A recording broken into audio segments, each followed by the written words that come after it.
welcome everyone to another episode of Into the Pit. I have my good friend, MrHaunted, also known as Jimmy Petonito. Now we'll just call him MrHaunted. I like that.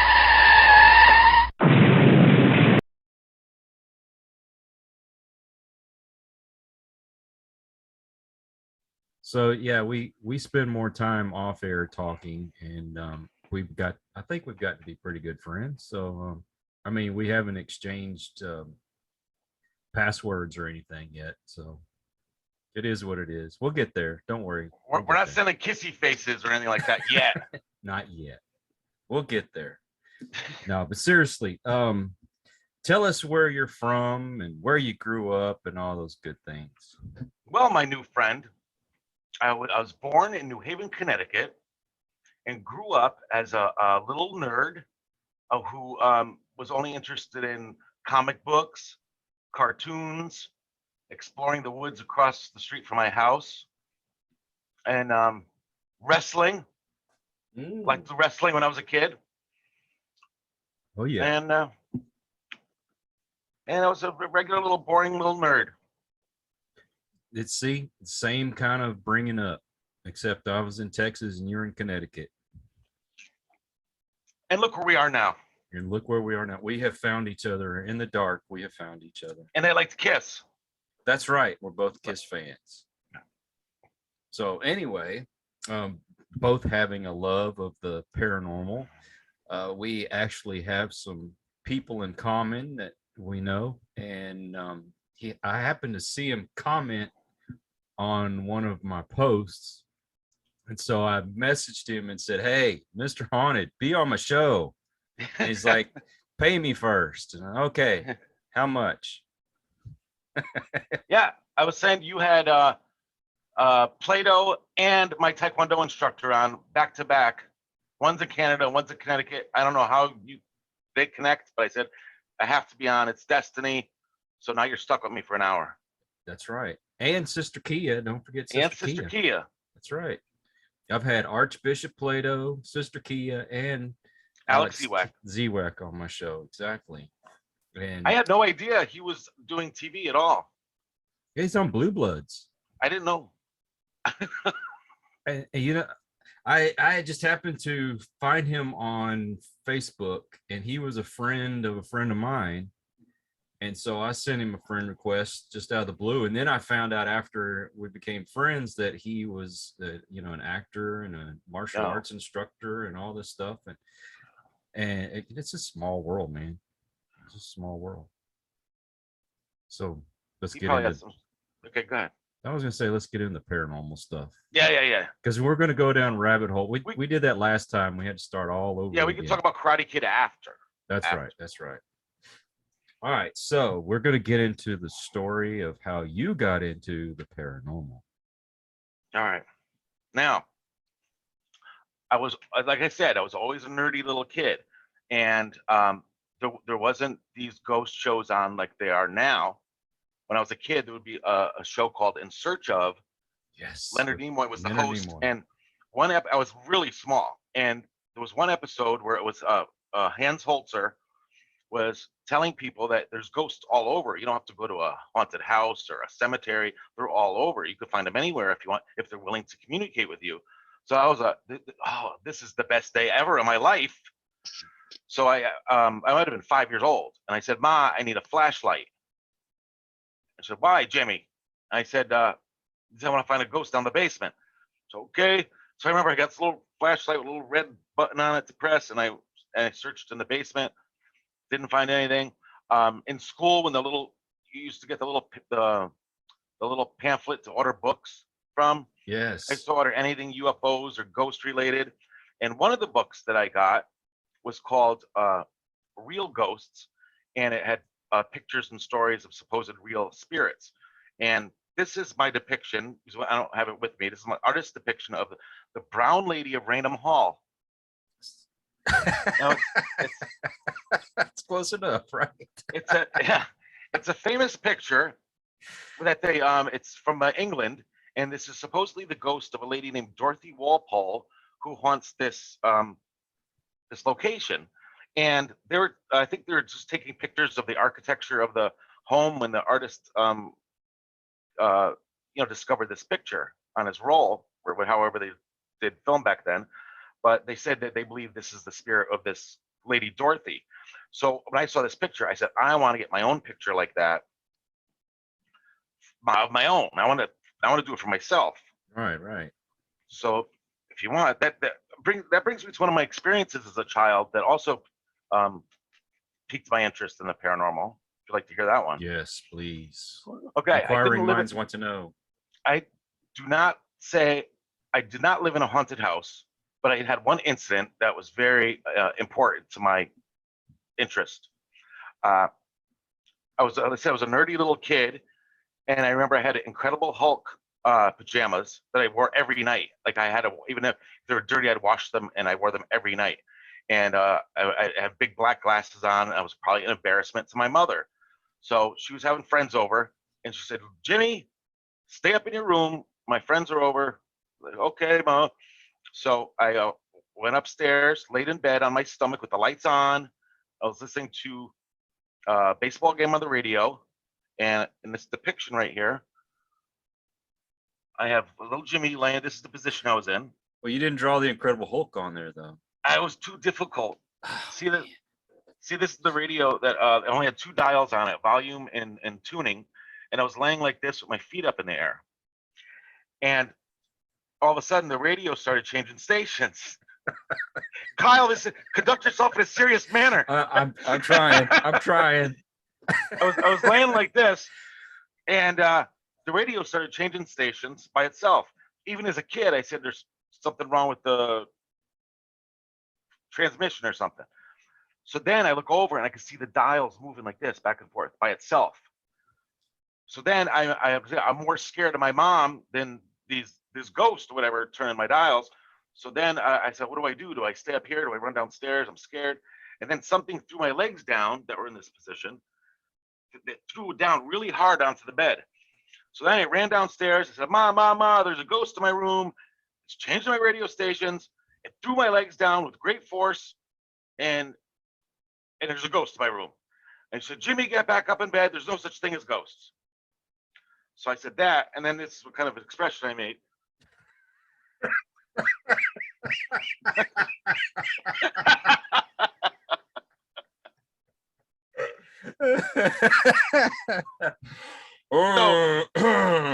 So I'm saying to this day, I'm probably still trying to prove my mom wrong. So now we jump to we always had the interest in college. Ed and Lorraine Warren came to do a lecture at our college. It was fascinating. I loved all that stuff. They showed ghost pictures like I liked and told the stories. So I finally found, they told a story about the White Lady of Union Cemetery. So I finally figured out how to get to a haunted cemetery. And I was under the illusion that this white lady that haunts the cemetery just walks back and forth. You can go take her picture. Great. So I go up there.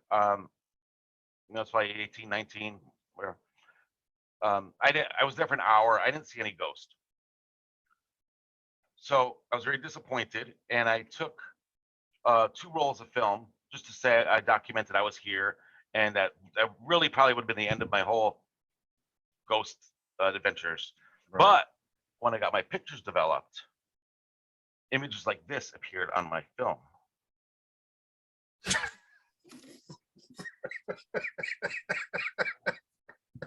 Now, I've embellished a little bit for the record. It didn't really, they weren't really like that dramatic, but there was some curious images on my film.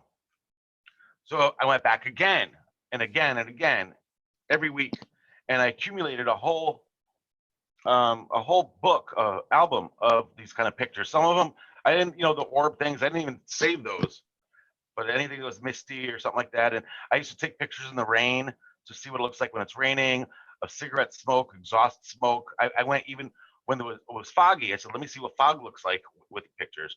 So I try to, figure out what this is. I still don't know what it is, but I do have some pictures that look like they have figures in them and stuff. So I was still trying to get that definitive ghost picture, like the brown lady. that you all remember.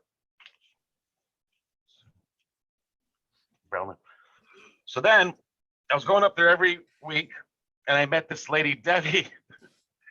Go ahead, I'll continue. I met this lady, Debbie, who inquired about my pictures and says, "Wow, Ed and Lorraine would love to see these. I work with them." Oh. I said, "Wow, I remember them from the lecture." So the next Monday, I brought all my pictures to Ed and Lorraine. They had meetings on Monday nights. You didn't take those pictures, did you? I did. You took those pictures. That's why it's a depiction, because I gave them away. I thought you meant those exact pictures. I went with my friend Rick, and he was saying on the way, he goes, Jim, you got some amazing pictures there. They're probably worth millions of dollars. So don't give them away. They're going to ask for them. Don't give them to them. And I said, no. And then we got there, and Lorraine, like, was so sweet. And she's like, "Oh my God, honey, these pictures are beautiful. Can we have them?" Because I wanted to use them, some of them for their slideshow. I said, "Sure, take them all." I gave her whatever she wanted. And I started attending classes there back in 91 or so. Mm-hmm. And that's how I started investigating. And you're still with the foundation, though, right? I'm still with the group. I still do things with the group. Yep. Cool. Oh, by the way, I was going to ask you, do you know their grandson? Chris. I think, yeah, Chris, I believe is his name. Yes, I know Chris. I actually interviewed him. Good fella. But it was on my buddy Drew's show. Excuse me. I'm sorry. But yeah, he's a really nice fella. Okay, I'm gonna have to cut that part out.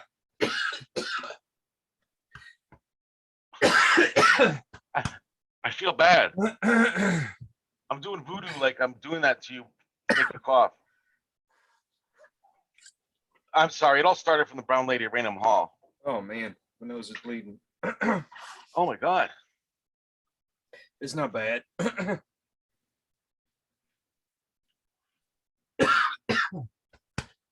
Okay, let me get rid of my cough. I'm gonna have to edit that part out.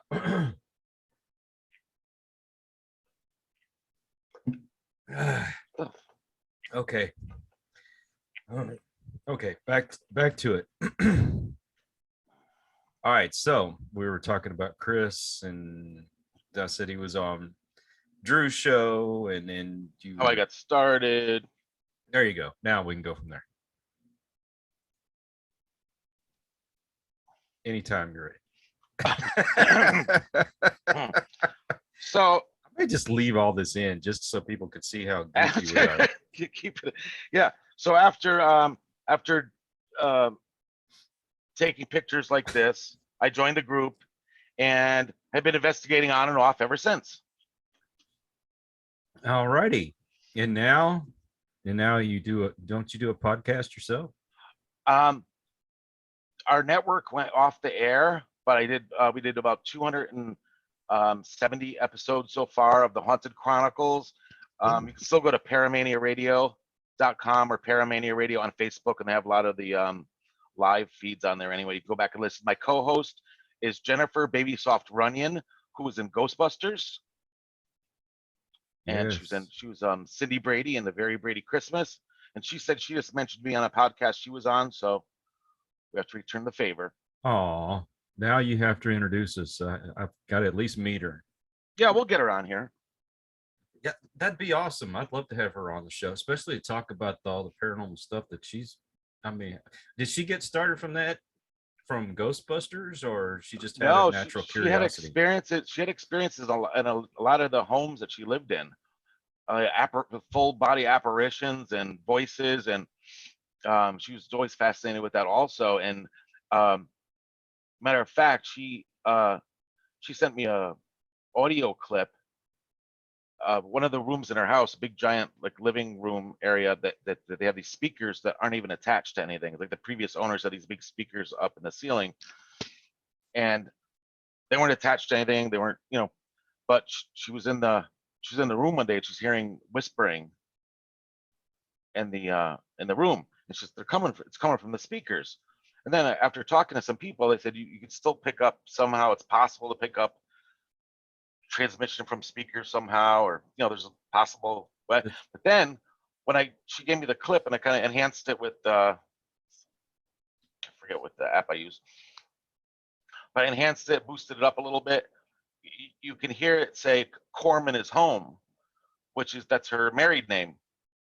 So it's actually saying something that's, like, why would a random truck driver on a CB going on the highway saying Corman is home? No, that's crazy.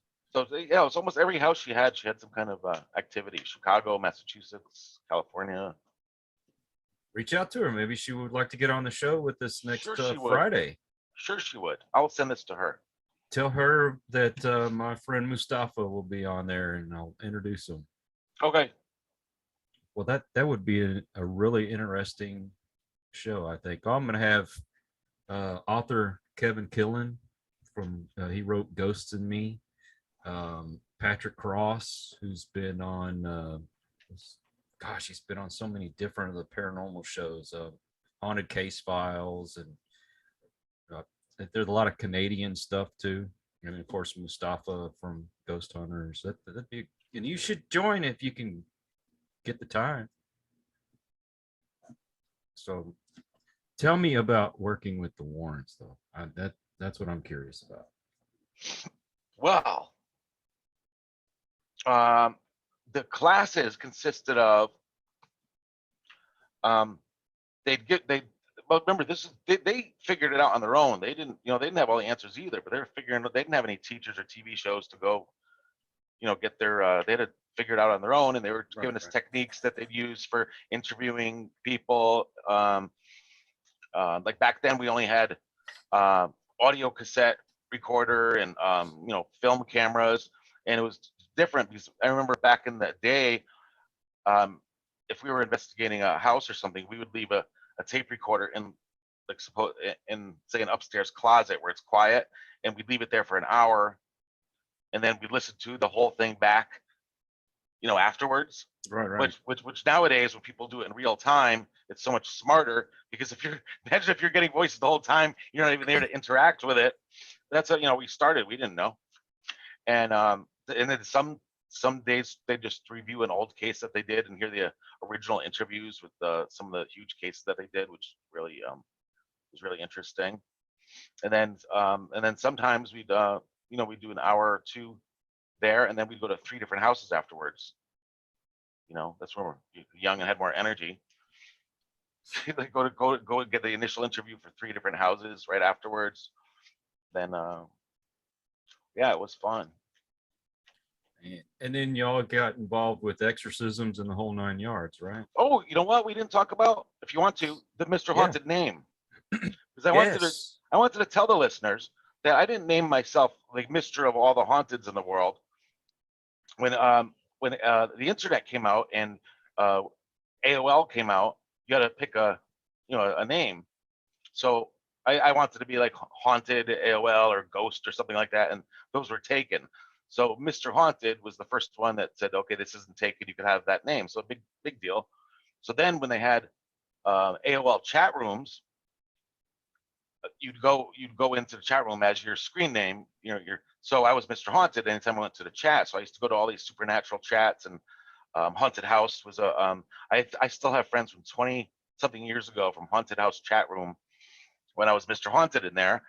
And for 10 years I taught like a ghost hunting class at the adult education for the school in town, the high school. So I taught adult ed, and at the top of the sheet I'd give them in the beginning of the year, I'd say, if you have any questions, email me, and my email is mrhaunted@aol.com. So then one of the people in the class rose their hand and say, MrHaunted, I have a question. And how damn cute was that? It's stuck. So then they know I liked it, so they kept saying it, so that it's stuck, and it's not bad. I like it. I had kept my AOL email for the longest time, and I was like, why are people not calling me back for jobs? Because I was trying to find something else. And my cousin's like, well, you probably need to change your email address, because mine was Astro Creep. So that's a good name. I thought it was a cool name, but Rob Zombie. Exactly. I thought Astro Creep was cool. So y'all have to excuse me today. I'm fighting allergies like crazy. So if you see me, I'm not trying to be rude. I'm just blowing my nose. Yeah, I'll continue. All right, so I'm leaving all this in. Yeah, leave it in. So the exorcism, I'll keep going. So the exorcism started when there was a case we're working on in Massachusetts, and it involved an 18-year-old girl and her 20-year-old boyfriend. Then they just got their first apartment. They rented it was a whole house actually, and they were having they were complaining of scratches on the walls, whispering in their ears when they were sleeping. There was some movement of objects. Not they couldn't see it, but they'd come home and things were rearranged. One day I remember they put white carpeting on the whole first floor, and they woke up one morning and how do I keep this PG rated? There's a whole pile of something on their new white carpet, like not a mouse, like a dinosaur or something, like Clifford the Big Red Dog, believe. Do they have an animal? No, that's the scary part. It wasn't one of them. So you think, why would they do this to their own house? I don't know. Then they'd hear the scratches on the wall, and then when we went there, they'd show us the new wallpaper they just put up. You can see like claw marks in the wallpaper going up the stairs. They said, we hear it. First, we heard it far away, and then it seemed like it was getting closer every night. And then you can see the claw marks or scratch marks are at the top of the stairs. So they were scared. They said, what's going to happen when it comes up here? So when we're interviewing them, one of the times the woman's mother came over, and she was telling us that the girl had some events happen to her when she was 13, 5 years ago, that they couldn't explain, and they considered it medical. They said, she gave us videotapes of hours and hours of, for example, one videotape, her arm is getting twisted like this. She's laying in bed and her arm's getting twisted back and forth like this, so much that she actually broke bones in her hand and wrist just from nothing. There's one where it looks like somebody's throwing her wall to wall. She's getting thrown to walls. There's one when she's just laying on the floor drooling and giggling, and they're recording this, of course, to document, to show to a doctor, say, what is this, what's wrong? So they're tested for brain issues and stuff. And she said, and they spent tens of thousands of dollars on specialists trying to help her. And there's times she's saying, cut my arm off, it hurts so bad, just cut my arm off. So and it stopped as abruptly as it started. So if it lasted a year, she was, do you think this might be related? We don't know, but we talked to the bishop up here, and we said, do you think she could possibly give her an exorcism? Just right. And he agreed, and so it was the first exorcism I ever was a part of.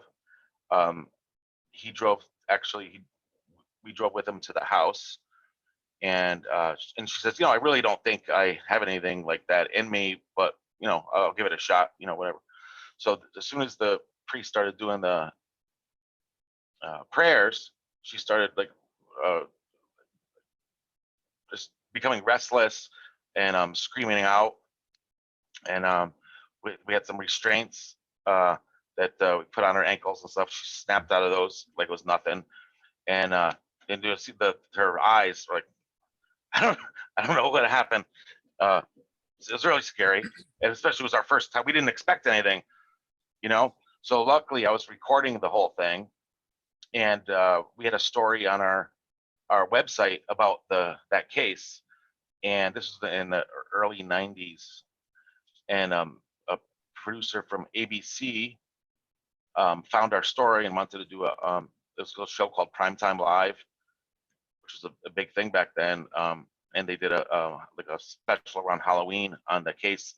The girl agreed to it, and we agreed to it.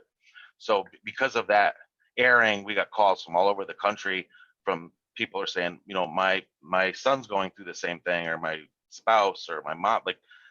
So we were trying to pick and choose which one of these were legitimate, which ones needed help first. Of coordinate flights for people. And almost every Wednesday for, I don't know, a year or two, we're having somebody come for an exorcism. Well, that's how that all started. I don't want to sound like I'm being contradictory. I'm very, very curious because my father had epilepsy, and he was a small man, but I watched him have a seizure once, and he grabbed the dashboard of the truck, and with his bare hands he cracked the dashboard. So is there like no possible way this girl was having an epileptic seizure or anything? Definitely. No, I think that's I think there's a lot of people that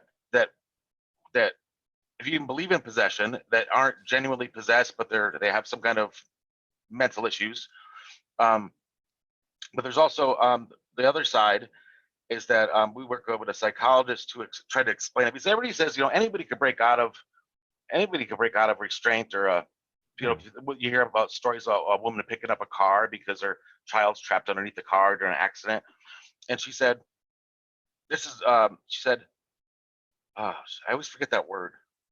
What's that word when you get energy from something? There's a word that I always forget. I know what you're talking about, and I can't. You get that. It's You get that adrenaline. Adrenaline. Right. You can get an adrenaline rush if you see your child trapped underneath a car. It's very possible for a person to have that much adrenaline rushing through their system to do that. So, as a person sitting in a chair with somebody saying a prayer over them, it's probably not going to produce that kind of adrenaline. But I'm not saying I really like. Well, wouldn't they have tested her for that? Yeah. So I mean, I if they came thought back, you were just talking about in general. I thought you were talking about in general. no, I'm just saying, did they do those kind of tests on her? Because that adrenaline will pump through your body when you're having a seizure. We don't even the people that I'm not skeptical saying they're lying or they're faking or anything, but you're always skeptical of all the stuff you see until you see like you could explain super strength. You can't explain when they're talking in ancient languages that they claim that they don't know. But then again, they could always be lying to you. They might be fluent in Latin. You don't know. But when they have knowledge of something they shouldn't, that's what I believe that stuff more than the breaking out of stuff and the language or the backward speaking. Because when they have knowledge, I got a quick story about that if you want to. Sure. We got a few minutes. Well, our group, we had like 7 or 8 people in our group, and one of the and it was, like I said, Wednesday was exorcism day, so we knew at the church it was like 3 or 4 o'clock every Wednesday that there'd be somebody coming from around the country to get an exorcism. And a lot of the times we didn't know anything about the person other than what state they're coming from. So and it's like whoever was available that day would show up at the church. So sometimes 5 of us would be there, sometimes just 1 or 2. Right. So this particular day, there was a police officer in our group, and only me and him showed up that day. So we're setting up the church for the exorcism. There's a chair outside they use, and restraints if they need them, and setting up the stuff for the priest. And he was telling me, when you're in church, like all of a sudden you're like, you think you're like, you try to be nicer. Like he said, I got into an argument with my mom on the phone last night, and I said terrible things to her, and I'm in church now and I feel bad. I should call her up when I get home and apologize and all that. It was just a conversation. Mm-hmm. So shortly after, this woman who came off a plane, one of us picked her up, got to the church. She's another person that she broke out of everything. She's literally 90 pounds, broke out of all the restraints. She's trying to gouge her own eyes out. She bit me right here. Okay. She broke up. She ripped out of everything. Was trying to go after the priest at one time, and then one of the times she was just quiet and just sitting there listening. And then just in the middle of the priest doing the prayers, she looked over at the police officer and she goes, "And you, the way you talked to your mother last night, that's disgusting." And then just went right back to that. That scared me more than anything. Jeez. Yeah, that's nuts, man. Yeah. Well, we could definitely come back and talk about a lot more of these things if you want to. Oh yeah. And I know you have somewhere that you have to go. Otherwise, I'd keep you here all day. Well, we got a little time if you need it. Okay, that's we cool. We got 20 minutes if you got it. Sure, I got all the time in the world. So Wednesdays were exorcism days for you. That was pizza day for us. For Fridays quite a were while. fish sticks. Yeah, Friday was always fish sticks. Telling you, I'm keeping all this. I don't care how goofy we are. You know I'm what's keeping funny? it all. I could say this. I had a tough day the other day, and we did a shortened interview the other day, and I didn't like the way it came out. But one of the funny things we're talking about was, for some reason, the word meatloaf kept coming up. Like, I don't know if we're hungry but the word meatloaf kept coming up throughout the whole hour. And and I was telling you about the Mork and I got to get this in here. The Mork and Mindy episode where we're talking the dad owned. See how we go from exorcism to meatloaf with no segue. We had talked about Happy Days because somehow we got into talking about Henry Winkler, and we talked about Happy Days, and we talked about the spinoffs. And you had Joni Loves Chachi, Laverne and Shirley, and Mork and Mindy, which not a lot of people remember. That's where Mork first got introduced to the world, was on Happy Days. Right. And then you were talking about the music store. Yes. When the dad owned a music store or worked there or whatever. And I said, I got to tell this story, because if you don't tell stories, it's going to be lost forever. And so Mindy's dad was watching somebody at the record store go through the albums, and he's looking, he goes, bread, meatloaf. He goes, what is this? Music store or a diner? I don't know. But and then I told you about how I met Meatloaf. Yeah, and then you met Meatloaf. Then I told you how I met Freddie Mercury. And then you freaked out. You went like this. And then I said, no, I never met Freddie Mercury. I lied. Yeah, I told my wife about me telling you about meeting Meatloaf, and I told her what you told me, and she's just like, yeah, you two are probably going to be best friends before this is over with. Because I thought it was funny. Yeah. Like I said, I bumped into him, and I got to meet him, and you said, but you didn't get to be friends with him, so 2 out of 3 ain't bad. I forgot about that. See, that's funny because Meatloaf sings a song. Exactly. And if you remember on Mork and Mindy, the dad, I think, owned the store, but the grandma, she was the one that was always getting the cool albums to bring in there. He always wanted the classical stuff, and she was always getting, like, the rock and roll and stuff. I don't remember. I gotta watch those. It's been so long, but I think that's how the story went. Yeah, I gotta rewatch all that stuff. Hey, I love all that stuff. They've got a see, we're going down another rabbit hole. See what happens? But you can get the app. It's the NBC app. It's free, and they show like the old Battlestar Galactica from back in the 70s, 78, I believe, and all these old TV shows. So I bet you could probably find Mork and Mindy. Was Battlestar Galactica on Sunday nights? Gosh, it's been so long, I don't remember. Because for the listeners, we went through every day of the week, and we remember. That's how you knew what day it was. I can't remember my PIN number, but I remember the Tuesday lineup, the Wednesday lineup, the third. Yeah. Like Monday night. For me, Mondays were always Monday Night Football. Yeah, we watched football. And then, I think Tuesdays was Happy Days and Laverne and Shirley. Three's Company. And Too Close for Comfort, I think, but I couldn't stay up that late.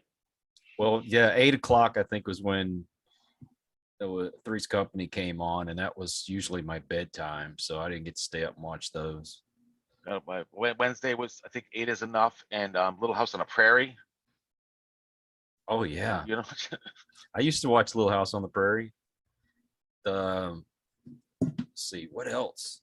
Let me think. I know what Sunday nights was like the Wonderful World of Disney. Yeah, you don't know what you're gonna get. It was a surprise. Swiss Family Robinson. Oh, and then Saturday was the best night ever. I liked with Love Boat and then Fantasy Island back to back. Oh yeah. What more could you ask for? I got to see Hee Haw. Hee Haw. Well, Lawrence Welk we're talking about. Yeah, Lawrence Welk out. Yeah, nobody like that. And Friday nights was Dukes of Hazzard, Incredible Hulk, and Dallas. It's coming back to me now because we mentioned the dating game serial killer episode. And if nobody's seen that, there's a serial killer that appeared on the dating game, and he looks like a serial killer. If you look at him, you say this guy's a serial killer. Yep. And imagine how weird it was back then with the rules. They would set up two strangers and say, "You're going to Mexico." Like, they didn't know each other, and they're sending them to Mexico with a serial killer. See, we threw caution to the wind back in the day. Yeah. Just didn't matter. Oh. Gosh, we went down so many rabbit holes last time. We went from one extreme to another. I got a story I'd like to tell you. Oh, sure, go for So it. I want you to psychoanalyze me. Okay. I said I had a lot of we had woods across the You're a serial killer already. See? Do I look normal? You look like Steve. We had woods across the street from my house when I was growing up, and we just had adventures in there and forts, and there was all these ancient paths that we used to go through, you know. And I saw my first I saw a full apparition of a Native American man leaning against the fence like this. It wasn't a ghost. It was like solid, you know. And he was like leaning like this, and then I looked at him, and he looked at me. It looks like he looked at me, like he acknowledged me, and then he just poof went away.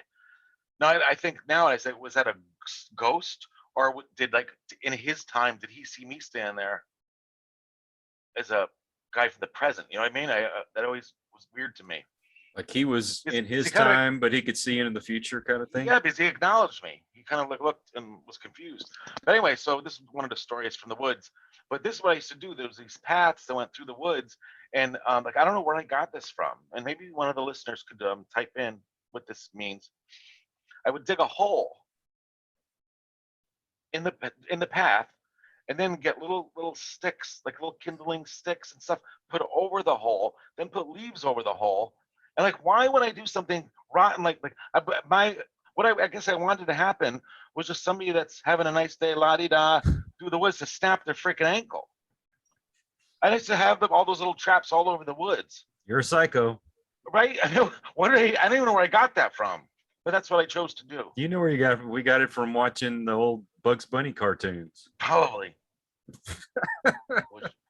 Hey, you know, I did goofy things like that. Which brings me to, where did you get your nickname? Well, see, I got my nickname from when the day I was born. My aunt walked in, and she's like, "Well, what do we call him?" And she says, "Well, his name's Kyle." So she called me Kylie Coyote from that day, and it just stuck. So I'm Kyle E. Coyote. See, maybe a lot of people didn't know that. I don't know. Hey, I like the nickname. Like it's just stuck with me all these years. And when you're little, it's kind of embarrassing, but when you get older, it's like, yeah, it's kind of cool. Yeah, my nickname wasn't cool at all. My dad called me Numbskull because I was an idiot. At least he called you. Remember the panic you used to have? Your dad said he's working on the motorcycle. Jimmy, go get me a wrench. Okay. And then you run into the toolbox, you're looking at all the tools, like, I don't know. And you bring them the wrong one, of course. Like, get out of here. Numbskull. Oh, can I tell you my hypnosis story quick? Oh, sure. Go for it. So my dad, I have stories about him that are terrible, but he was funny. You know, I'm not complaining. It just had some weird experiences.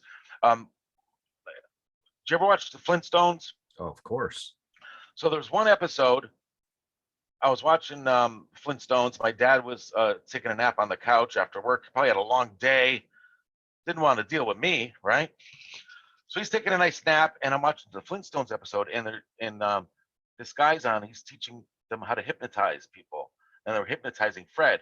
So they're doing this little, you know, and he's like, and he kept saying, he was repeating the same thing to him. He goes, "You are a chicken. You are a chicken. You are a chicken." And then Fred starts hopping around like a chicken, flapping his wings. So like, wow, because you're a kid, you think this is real. So I go, my dad, I'm whispering in his ear, "You are a chicken. You are a chicken." He goes, "Jimmy, get the F out of my face!" Imagine what a jerk I was. No wonder he left, Kyle. What? Then he was always working on his motorcycle, and I always wanted to get on. And I was a little kid, and I remember he was working on it, whatever. And he goes, "There's a phone call," and he goes, "Jimmy, there's a phone call. I got to get it. Do not touch the bike." So I just remember him coming out, and it was on top of me. I didn't listen. I'm not a good listener. I'm not.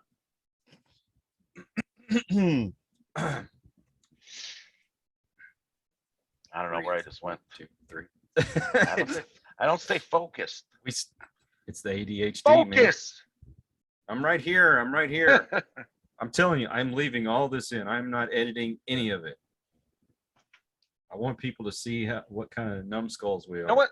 Here's I'm just like we play show and tell while we're talking here before and after the show, whatever. But here's a book that was just right on my shelf here. This is a very rare edition of Graveyard, but it's like a blue cover, soft cover. I guess this isn't easy to find, so that's what it looks like. Ed and Lorraine Warren. Yeah. Speaking Speaking of books, did you see if you had that Incredible Hulk book we talked about last time?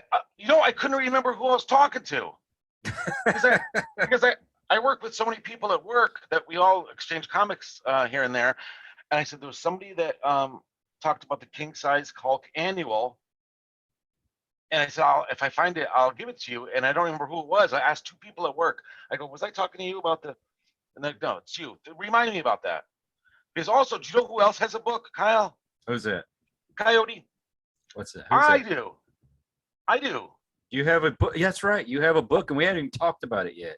We don't need to talk too much, but it's called Phantom Messages, Chilling Phone Calls, Letters, Emails, and Texts from Unknown Realms. Now that sounds cool.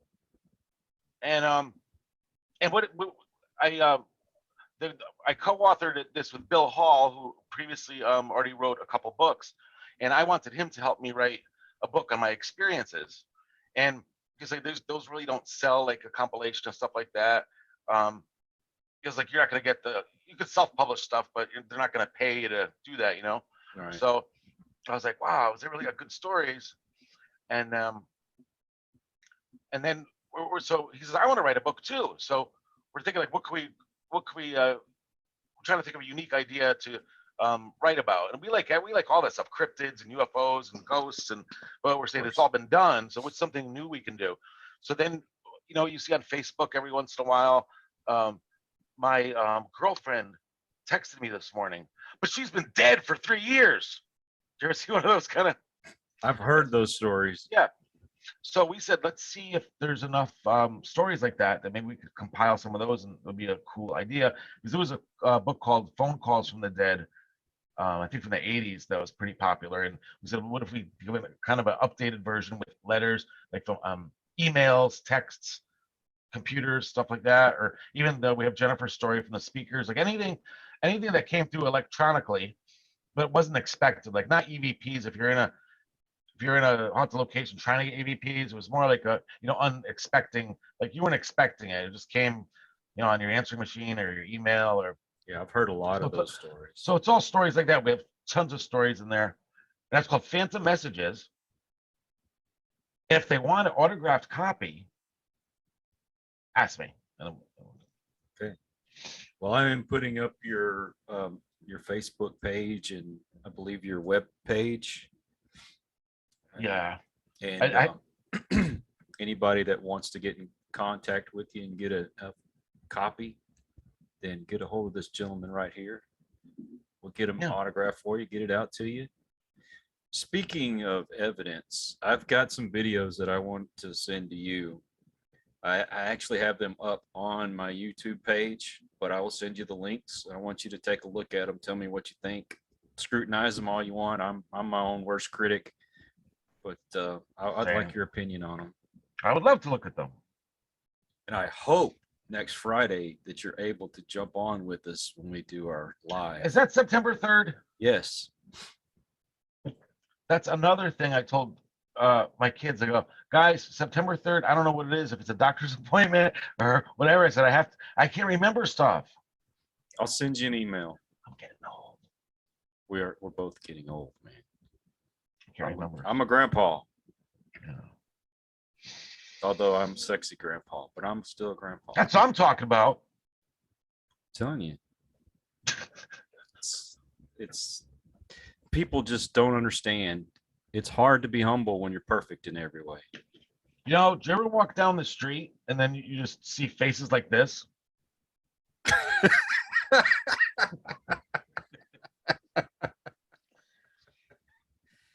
Yeah, it's embarrassing. Yeah, it's embarrassing when you have women look at you like that. Wait, I got one more thing I got to mention. There was one when me and Bill were promoting the book, the publisher made us do like maybe 20 podcasts a month for 2-3 months. It was draining because work and that. Yeah. And there was one guy that he was talking with his co-host for half an hour, just amongst themselves, like laughing and joking and stuff. And we're both sitting there because I got to go to work in 3 hours. I got to go to sleep, try to get 1 hour of sleep. And I said, you know what? When they come back, I'm only going to do quotes from movies. I'm not, because they already ruined it for me, so I'm going to ruin it. So I looked up like Titanic, Grease, Back to the Future, Saturday Night Fever, and I just looked up all quotes from the movies. And anytime they asked me a question, I'd read off one of the quotes from the movies. It's like, what's wrong with this guy? But I had a few words that I wanted to get into our interview that I don't think I did. I always try to get 1 or 2 of these words in. So I just want to read a couple for you so to get it out of my system. By all means. Dadgummit by Cracky and Darn Tootin'. That's all. Now I'm happy. I say dadgummit all the time. So yeah, it's one of those expressions that we really need to bring back. That's right. We should go before we ruin it. Oh, there you go. Well, I think everybody should say y'all. Darn tootin' we should. I was waiting for it. I hope everybody enjoyed this. I'm leaving it unedited. All I'm going to do is put the intro, the outro, and our little banner and all that kind of stuff. Excellent. Else, I'm leaving it just like this, so everybody can enjoy the goofiness that is Coyote and Mr. Haunted. Thank you. Or Mr. Haunted and Coyote, however you want to look at it. Coyote and Mr. Haunted sound better. Okay, we can do that. Hey, we all our best stuff is before we even start the show. Yeah. I should just start recording from the moment we get online together. One day we'll do a thing where we said no script, watch nothing, no plan, no let's talk about TV, nothing, just start. Just and start. See what happens. Exactly. And we could sell that part. When we it'll probably be the best one ever. Probably. They should see us before we go on. Yeah. I'm doing that next time. I'm just going to start recording from the moment you get online. So with that in mind, do you still have your tonette? A little outro, yeah. Do you know Aqualung? No, I learned the theme to Titanic on this, and I forgot it. So all I remembered was do do do do do do do do do do. Do you remember? Wait, do you remember they used to soak these in alcohol in the music class? They used to put the was it reed? The They reed. used to all have them soaked in alcohol, and then they used to make us yeah. All righty then. Child abuse. On that note, thank you everyone for joining us. I hope you enjoyed it. Those of you who are just coming onto the channel for the first time, I hope you'll come back, regardless of how immature we are. And for those that have stuck around and have supported us all this time, thank you. You get a gold star today. Yes, you do. You get a gold star. Thank you. And we love all of you. Please come back. Until the next one, peace. Poor boy.